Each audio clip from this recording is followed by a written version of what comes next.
If joy had a shape, I thought it might look like this day. Like sunlight falling through cathedral glass, warm and golden. Like the delicate rustle of silk against marble floors. Like the tremble in my chest when I whispered my own name in the mirror, Elena Rivers, soon to be Elena Cole. Outside, the world looked dressed for happiness. The garden glowed beneath strings of light, and everywhere I turned, there were petals white, soft, endless, like the sky had decided to snow blessings.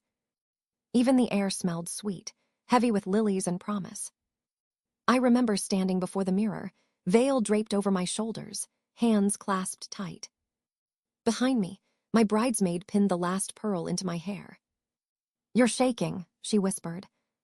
"I'm just happy," I said. And I truly was. Adrian had a way of making the world seem steady.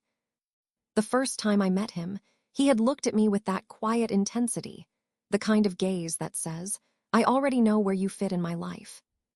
He was calm, elegant, the heir to the Cole family name, a man whose shoes shined like his reputation. Everyone said I was lucky, and I believed them. When he smiled at me that morning, standing at the end of the aisle, everything inside me stilled. There were hundreds of eyes, hundreds of cameras, but all I saw was him, the man I was about to build forever with. The ceremony felt like a dream stitched together by music. Vows whispered through trembling smiles, a kiss that felt rehearsed yet real, applause that blurred into thunder. Guests cheered, champagne poured, and I caught my mother dabbing her eyes. I thought that meant we had done it, that the hardest parts of love were behind us. But some stories start falling apart at the same moment they seem perfect. At the reception, laughter echoed through the ballroom. Golden chandeliers hung like constellations, and the tables shimmered with crystal and wine. I remember spinning under the lights during our first dance, my cheek against his chest, the faint scent of cedar and cologne filling my head. He held me, yes, but there was something distant in the way his fingers rested at my back. Not tense, just distracted. When the song ended, he kissed my forehead instead of my lips. A soft, polite gesture that felt oddly final. During dinner, I caught him looking across the room. His expression shifted, almost imperceptibly, when his gaze landed on someone. I followed it. And then I saw her. Isabel Hart. She was impossible to miss. Gold silk clung to her frame like light, her laughter a melody that carried above the crowd. Her hand rested lazily on the arm of a man I didn't recognize, but her eyes were fixed on Adrian. And his on hers. For just a moment, the room tilted. The chatter around us softened. And I understood, without a word, that something in him had already turned away from me. I forced a smile when his mother came over. Her perfume, something powdery and cold, filled the air between us. She adjusted the cuff of his sleeve with an intimacy that made me feel like a guest at my own wedding. "You look radiant, dear," she said smoothly. Adrian always admired women with determination. I couldn't tell if it was praise or warning. Her eyes followed Isabel across the room and softened, almost wistful. And then I knew this wasn't the life she had wanted for her son. I wasn't the bride she'd imagined walking down that aisle. The evening wore on. Toasts, laughter, a sea of polite smiles. I played my part beautifully, the glowing wife, the gracious hostess, even as my heart began to unravel quietly beneath the lace. At one point, I turned to find Adrian gone. His jacket lay folded on the chair, his drink untouched. I searched the ballroom, weaving between guests, past waiters carrying silver trays. I found him finally, out on the terrace, his back to me, phone pressed to his ear. The night wind lifted his hair, carrying fragments of his voice. "I can't talk right now," he said, low, urgent. "You shouldn't have come." I stopped in the doorway. The world narrowed to the sound of his breathing. When he turned and saw me, his eyes widened, startled, guilty. He ended the call too quickly. "Who was that?" I asked quietly. "Work," he said without meeting my gaze. You have to take work calls on our wedding night. He smiled tightly. You know how it is. I didn't. And suddenly, I didn't want to. By midnight, the music faded, the guests departed, and the hall emptied into silence. I walked through what was left, a scattering of petals, broken glasses, laughter still echoing faintly off marble walls. Our bridal suite was waiting upstairs. Candles flickered on the dresser. A trail of rose petals led to the bed. I sat there, still in my gown, veil pulled around me like a ghost of celebration. The clock on the nightstand ticked softly. 1 hour. 2. 3. No call. No knock. Just silence. When I finally heard footsteps, I ran to the door, heart pounding, but it wasn't him. It was the hotel attendant, holding an envelope like it weighed too much to carry. Mrs. Cole, he said quietly, eyes lowered. This was left for you at the front desk. I took it with trembling hands. Inside, on a single folded sheet of paper, in Adrian's familiar handwriting. Elena, I'm sorry, I can't do this. There are things I need to figure out. Please understand. Adrian. No explanation. No goodbye. Just words that turned the room into a graveyard of everything I'd dreamed of. I don't remember how long I stood there. Maybe minutes, maybe hours. The candles melted into puddles of wax. The air grew cold. Somewhere outside, birds began to sing, cruel, beautiful, indifferent. The kind of sound that doesn't belong in heartbreak. I took off my ring. It slid from my finger easily, like it had been waiting to leave.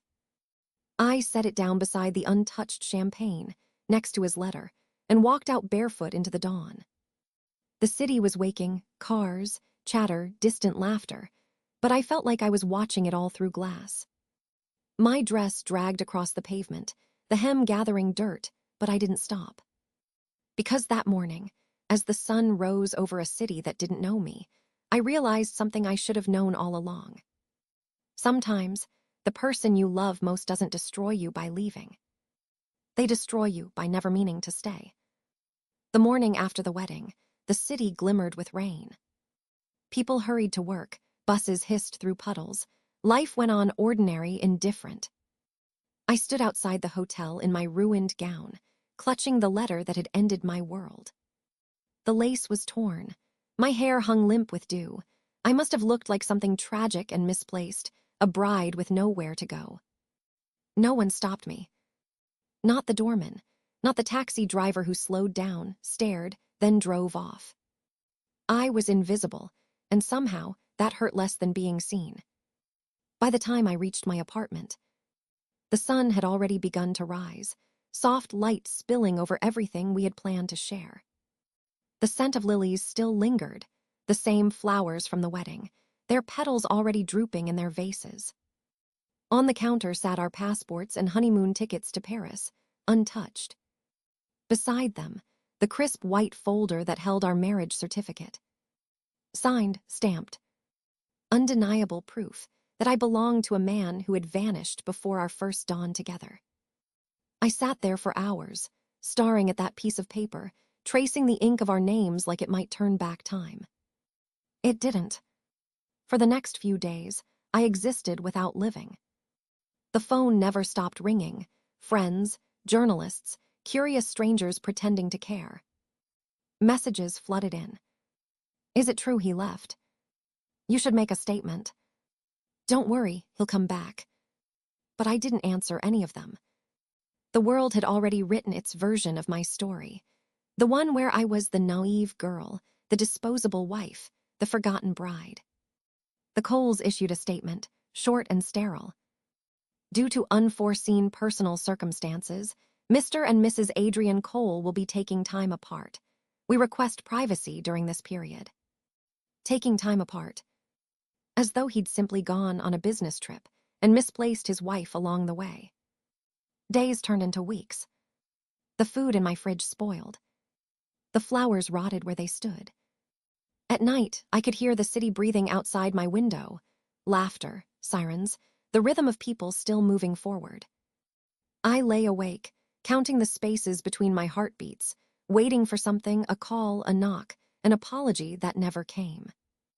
Grief is a quiet intruder. It doesn't announce itself.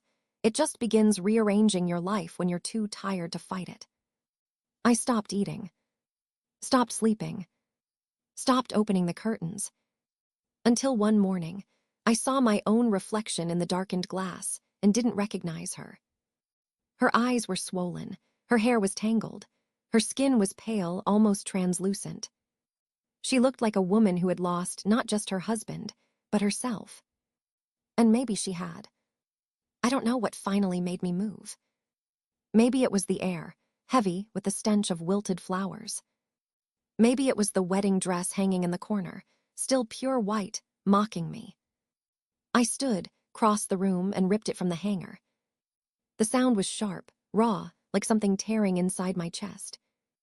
When it was over, pieces of satin lay scattered around me like fallen snow. I sat in the middle of it all, gasping, shaking, crying until there was nothing left to cry. And then I laughed. Not because it was funny, but because it was the first sound that belonged to me again. That was the day I began to wake up. The next morning I showered. The water burned against my skin, punishment and baptism all at once. I washed the perfume from my wrists, the makeup from my eyes, and when I looked into the mirror, I said quietly, "He forgot me, but I won't forget myself." It wasn't a vow. It was a survival instinct. I started small. Morning walks. The city felt different when I wasn't rushing through it. Coffee from the shop around the corner, black, bitter, grounding. I learned to cook for one, to sleep in the middle of the bed, to fill silence with music instead of tears. People still whispered, of course. But the more they talked, the less I cared. Because somewhere along the way, I stopped being the woman he left. I started becoming the woman he could never have again. Time passed, weeks into months. The seasons changed, and with them, so did I. In spring, I cut my hair. In summer, I sold the apartment we'd chosen together and moved into a smaller place with wide windows and quiet mornings. In autumn, I started painting again, something I hadn't done since college. And in winter, I smiled without realizing it. I didn't know it then, but each of those small acts was a declaration. Each morning I woke up and chose myself was a quiet rebellion against everything he had broken. He never filed for divorce. Neither did I. There were rumors, of course, whispers of him traveling, of him being seen with Isabel. I didn't chase the truth anymore. Some lies weren't worth unraveling. But sometimes, at night, when the city was silent and my world was calm, I'd catch myself wondering what I'd say if he walked through the door again. Would I shout, cry, forgive? Or would I simply look at him, calm and whole, and let the silence answer for me? Then one afternoon, nearly a year later, an envelope arrived. No return address, just my name written in elegant, familiar handwriting. Inside was a single card. Coal Industries' annual charity gala, an evening of elegance. Your presence is requested. No explanation, no message. But I didn't need one. The moment I saw the embossed initials at the bottom, AC, I knew. Adrian Cole had reappeared. And the world that had once broken me was about to face the woman it had left behind. The same man who left me on our wedding night would now be standing across a room, forced to shake my hand for business. It had been almost a year since that morning of that wedding, a year of silence and small victories, of learning how to breathe without his shadow. A year of rebuilding brick by brick, until the woman who once waited at that hotel door was nothing but a distant echo. Now fate was calling again, wearing the same name that once shattered me. The night of the gala, the air outside felt charged. The kind of night where even the city lights seemed to hum with energy. I stood before my mirror, fastening my earrings, feeling the silk of my gown whisper against my skin. Deep emerald green, the color of quiet power. I'd chosen it deliberately. My reflection looked serene. Not the girl who once cried herself to sleep. Not the bride who'd waited for a man who never came back. But a woman who'd learned to build an empire out of silence. I smiled at myself, the faintest curve of lips.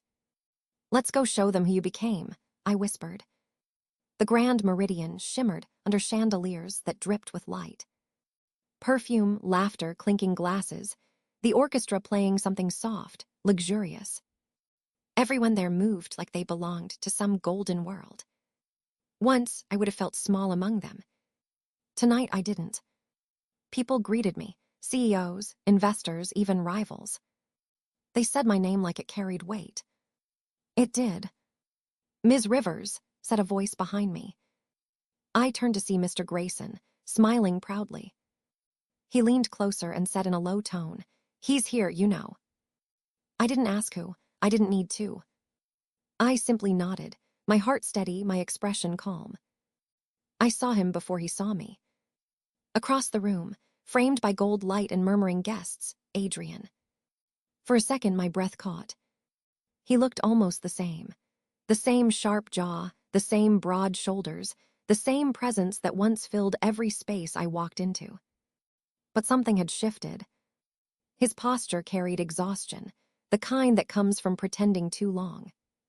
His smile, polite, mechanical, never reached his eyes. I wondered if he could feel my gaze, because suddenly he turned. And in that instant, time folded. Our eyes met. The noise around me dimmed, replaced by the faint rush of blood in my ears. He froze. So did I. Then he began to walk toward me. "Elena," he said when he finally stopped in front of me. Just my name. The sound of it fell between us, like something fragile. "Mr. Cole."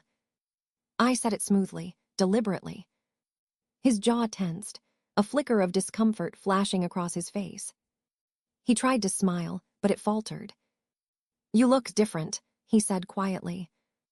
"I am." He looked down, as if searching for something familiar in me that no longer existed.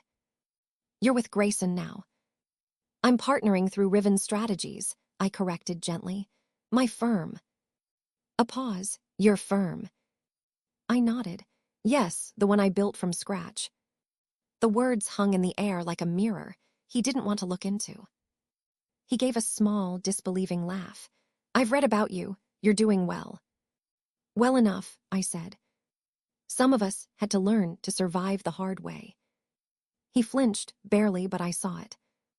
There was a flicker of shame in his eyes that almost made me pity him. Almost. "Elena, Don't," I said softly. "You don't owe me an explanation." "Yes, I do," he said quickly. "You deserve one." I took a sip of champagne, steady, unbothered. "I deserved honesty," I said, "not explanations that come 2 years too late." He looked down, exhaling slowly. "You're right, I was a coward." I tilted my head. "You were what you were taught to be. You did what was expected, married who you were told, stayed where it was safe." He looked up sharply. "It wasn't like that." "Oh, I know," I said. "It was worse. You left without even saying goodbye. A note, Adrian, you thought I was so fragile that you couldn't even face me." He opened his mouth, but no words came. His silence was answer enough. The orchestra's melody swelled behind us, violins and laughter blending in surreal harmony. It felt like we were standing still while the world moved on. "I thought I was doing the right thing," he said finally, his voice cracking. "I thought I was following my heart." I smiled faintly, eyes steady on his. "No, Adrian, you followed your fear. Don't confuse the two." He swallowed hard, his composure slipping. "She's gone, Elena. The woman I left you for, she's gone." "I heard," I said calmly. "The divorce, the lawsuits, the scandal." His eyes closed briefly. "You don't need to sound so." "Free," I finished for him, "because I am." He stared at me for a long moment. Then quietly, almost in disbelief, he said, "I ruined the best thing that ever happened to me." I looked at him, really looked at him, and realized that he wasn't my heartbreak anymore. He was just a man, flawed, scared human. I used to think about that night every day, I said. I'd imagine you walking back, saying sorry, explaining yourself. But now, I'm glad you didn't. He frowned, confused. Glad. Yes, I said. Because if you hadn't left, I'd still be standing in your shadow, waiting for your love to make me whole. I smiled gently. You don't know it, Adrian, but you set me free. He reached out slightly, as if to touch my arm, then stopped himself. The air between us was electric, but not romantic. It was final. Elena, his voice broke. I wish I could start over.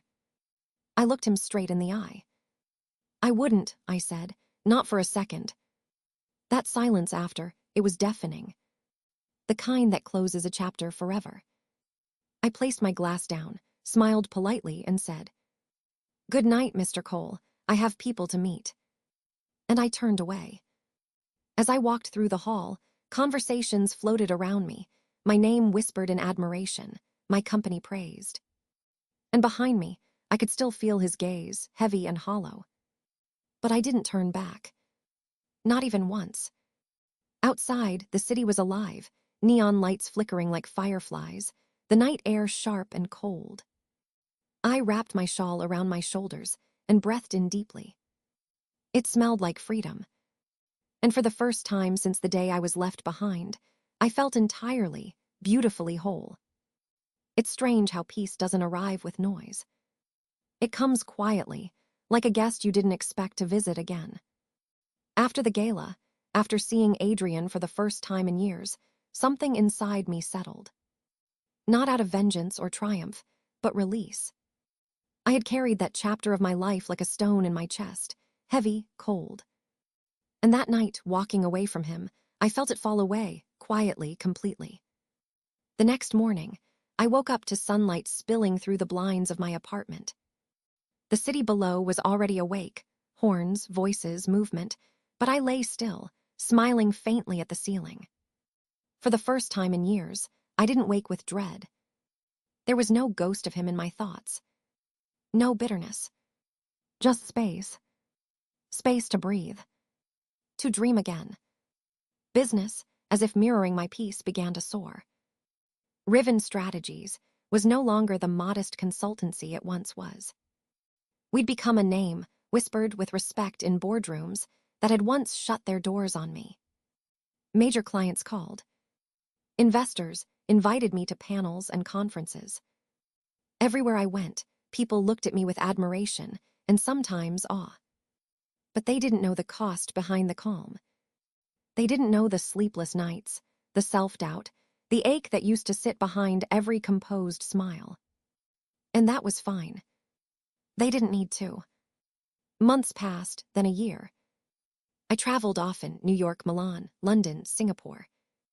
Hotel rooms became familiar, airports my second home. Sometimes, while looking out at the glittering skylines from some high-rise suite, I'd think, so this is what freedom feels like. But even freedom, I learned, can be lonely. It was in London that everything changed. The city was dressed in winter, breath turning to mist, light soft against fog. I had been invited to a private investors' dinner at the Savoy, one of those events filled with powerful people, pretending not to notice how powerful they were. I almost didn't go. I was tired, the kind of tired that hides beneath success. But something, intuition, maybe, told me I should. The ballroom was gold and glass, every surface reflecting soft candlelight. I found my seat near the end of a long table, surrounded by suits and sharp eyes. The conversation was the usual, numbers, markets, projections, until someone asked about sustainability in corporate strategy. I answered, and the table fell quiet. It wasn't my tone, it was my certainty. Sustainability isn't a trend, I said. It's survival, and survival never starts with money, it starts with pain. There was a low hum of interest, a few nods, a few skeptical glances. Then a voice from across the table said, deep and composed, "You make it sound so simple. But you're right, real innovation rarely comes from comfort. It's forged in fire." I looked up, He was seated at the head of the table, tall, broad-shouldered, his suit cut like precision itself. Dark hair touched faint silver at the temples. A watch glinted at his wrist, subtle but expensive. And his eyes, they met mine with the calm confidence of someone used to being listened to. There was no arrogance there, just power held quietly like a secret. Our gazes held a moment longer than necessary. "You speak from experience," I said lightly. "I listen to people who have it," he replied. His lips curved the faintest, most knowing smile. That was the first time I met Damien Voss. After dinner, as guests began to drift away, he approached me near the exit. The air smelled faintly of bergamot and winter rain. "Elena Rivers," he said, extending a hand. "Riven Strategies, I've been meaning to meet you for months." His handshake was steady, deliberate, the kind that told you he didn't rush anything. "And you are?" I asked, though I already knew. "Damien Voss," he said. "Voss Holdings." I arched a brow. "The global investment firm." He smiled, among other things. He didn't boast. He didn't need to. We spoke for nearly an hour, about strategy, innovation, risk. He asked questions no one had ever asked me before. Not what I did, but why. "You left the corporate world," he said. "Started your own firm. Most people don't risk that kind of reinvention. What made you?" I hesitated for a moment. "Loss," I said finally. He nodded slowly, not prying, not judging. "Then you've learned the rarest lesson there is." "And what's that?" "That broken things aren't always ruined. Sometimes they're just being reshaped." It was such a simple sentence, but it stayed with me long after we said goodbye. The next week he called. Then again. Then again. Each time it was business, technically. He wanted to discuss a possible partnership, an expansion, a merger of minds before money. But beneath the formality, there was something softer. Curiosity, respect, warmth. He didn't chase. He waited. He matched my pace, a man confident enough to let silence speak when needed. We began to meet often, offices, rooftop dinners, late-night strategy calls that drifted into philosophy. He told me about his life, about rebuilding his father's failing company, about losing his wife young, about choosing stillness over noise. "People mistake quiet for weakness," he said once, "but sometimes quiet is the sound of someone finally at peace." I nodded. "Then I suppose I'm still learning peace." He smiled. "No, you've already found it, you just haven't noticed yet." One evening, after a long day of meetings, he offered to walk me out. London was blanketed in soft mist, the streets glowing gold beneath street lamps. We stopped by my car. Neither of us spoke for a while. Finally, he said quietly, "You're not like the others in that room, Elena." I laughed softly. "I'll take that as a compliment." "You should," he said. "They talk about power. You are power, only quieter, cleaner." He stepped a little closer, his voice low.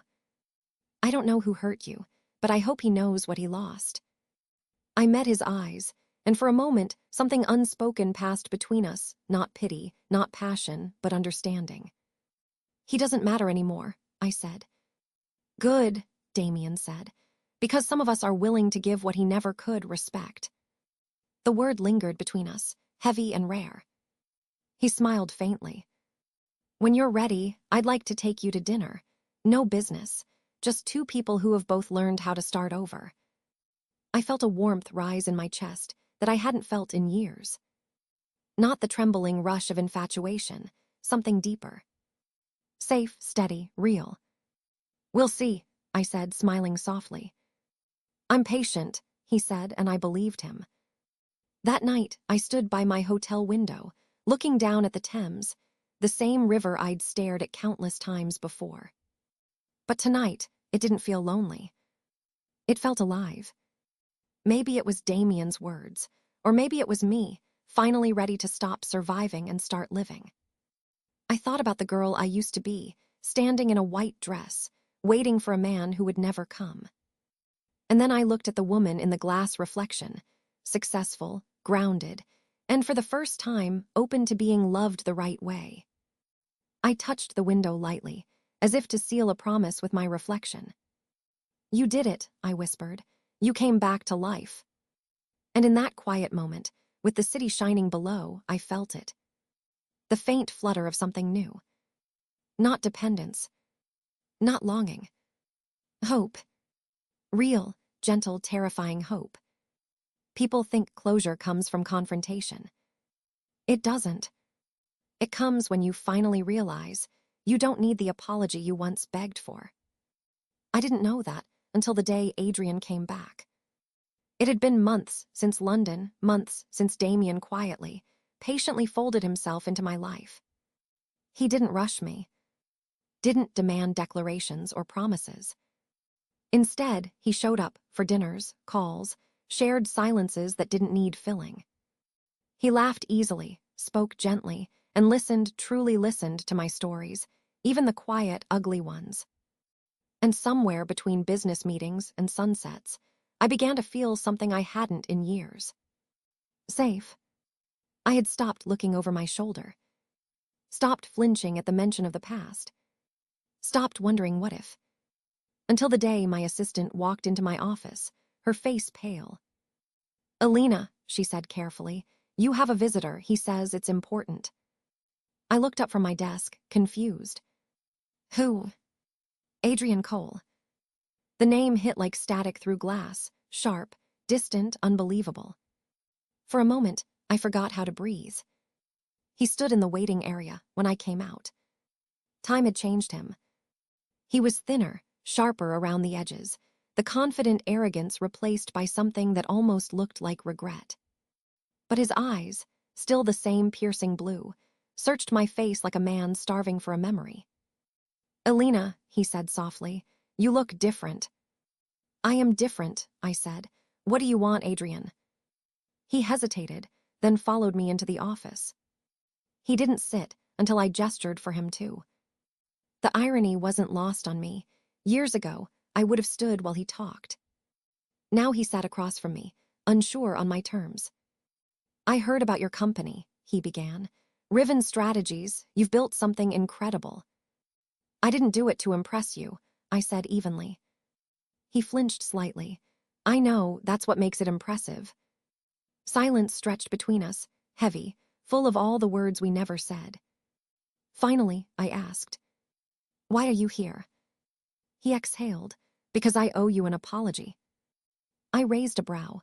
"After 3 years." "After realizing what I lost," he said quietly. "My marriage ended months ago. Isabel, she left." The name scraped the inside of my chest. But it didn't burn anymore. Just existed. "I see," I said. "And you thought you'd come looking for what you threw away." He shook his head, his voice breaking slightly. "I thought maybe we could talk. Maybe I could explain." "Explain what, Adrian?" I asked, leaning back. "That on our wedding night you walked out to be with someone else. That you didn't even have the decency to end it face to face." He looked down. "I was scared, my family." "No," I interrupted softly. "You weren't scared, you were weak, there's a difference." He looked up, eyes wet. "You don't understand what it's like to live with that guilt." "You're right," I said, "because I lived with something worse, the shame of loving someone who didn't have the courage to choose me." The words left my mouth like a blade I'd been sharpening for years. And for the first time, he didn't fight back. He just nodded slowly, defeated. "You've changed," he whispered. "No," I said. "I just stopped needing your approval to exist." He stood after a while, gathering what little pride he had left. "I hope you find happiness, Elena." "I already did," I said simply. He froze. "You mean someone else?" I smiled faintly. "Yes." "Who?"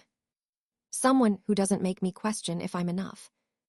He opened his mouth to speak, but I was already walking to the door. "Goodbye, Adrian."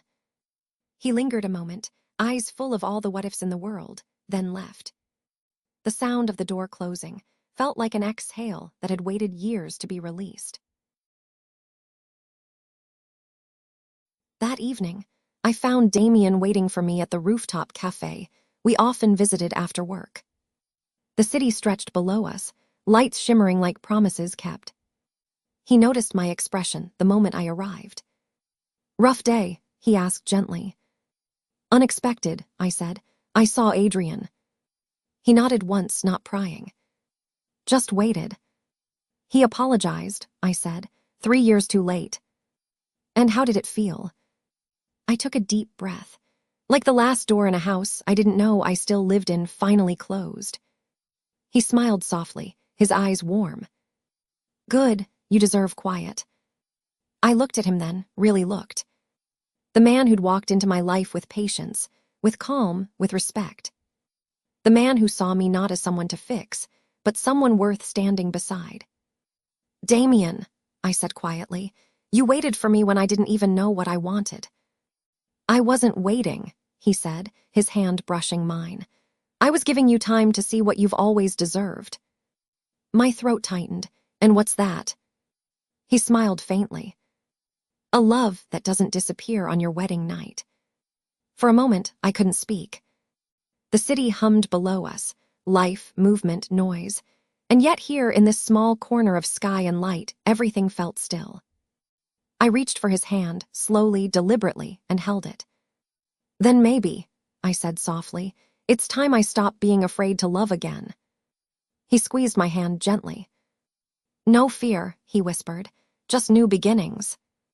Later that night, as we stood overlooking the city, I realized something profound.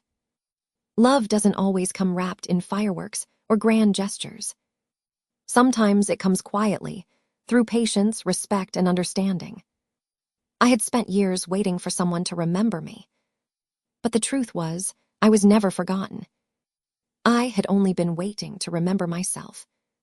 And in that moment, with Damien's hand in mine, I finally did. Part 6. They say the past never truly goes away, that it waits, patient and silent, for the moment you're strong enough to face it. I used to fear that truth. Now I understand it. Because when you finally stop running from your ghosts, you stop being haunted by them. Months passed after that rooftop evening with Damien. We became steady, effortless. There was no chase, no uncertainty, just a calm rhythm that felt like home. He was everything Adrian wasn't, deliberate, gentle, present. He didn't try to impress me with promises. He built trust with consistency, in the way he'd send messages before dawn flights, or call just to ask if I'd eaten, or sit beside me quietly while I worked late. Love, I learned, wasn't always loud. Sometimes it was the silence that stayed. Our lives began to intertwine, dinners with his board, weekend getaways, where work wasn't mentioned once. He introduced me to his circle, people of influence, power, and wealth, yet never once did I feel like I had to prove myself. One evening, as we attended a charity gala at the Grand Regent Hotel, I noticed whispers as we walked in. The cameras flashed, the lights glared. I smiled, poised beside Damien, wearing a sleek black gown that moved like shadow and silk. And that was when I saw him.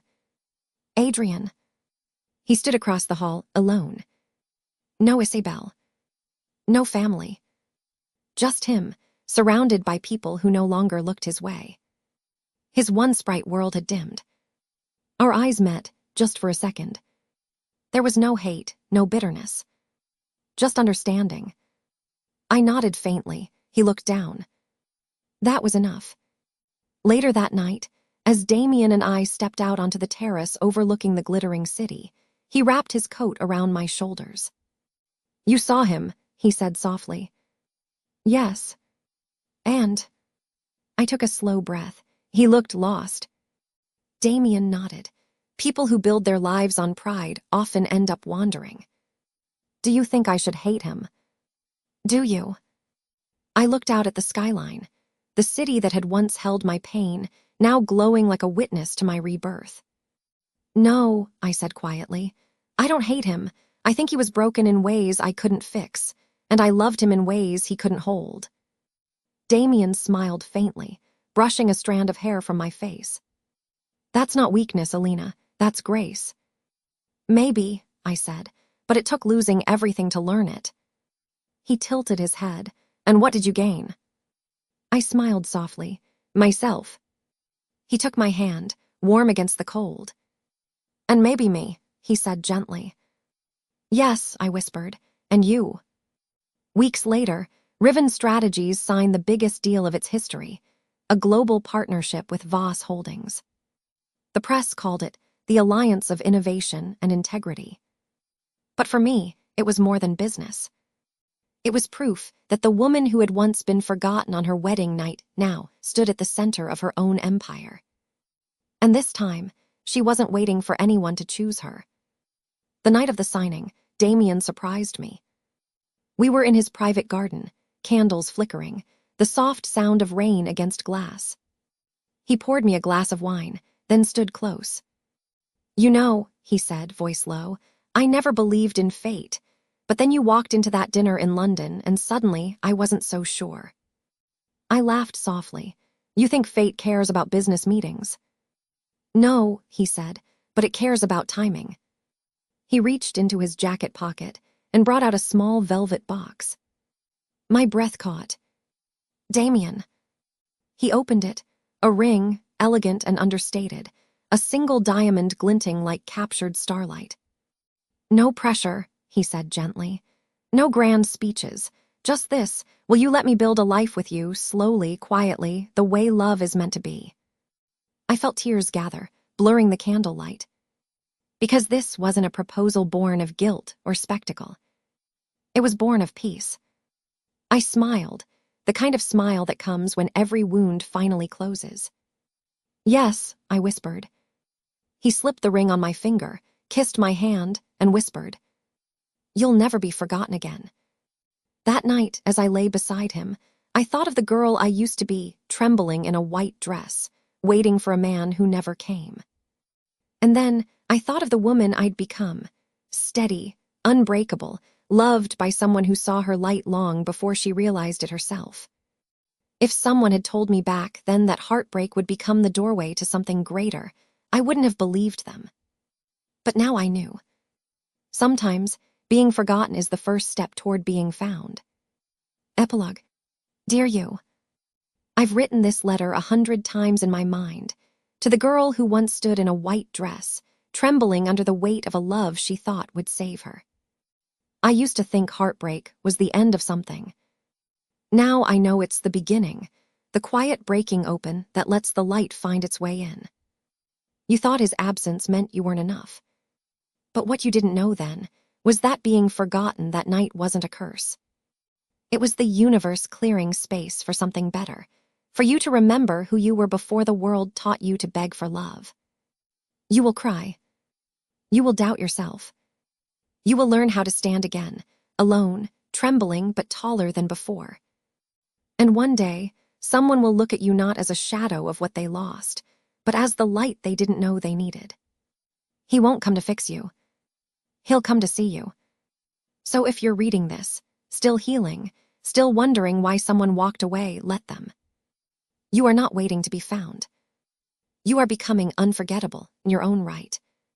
If Elena's journey stayed with you tonight, if her story whispered something you felt in your own quiet hours, leave a comment below.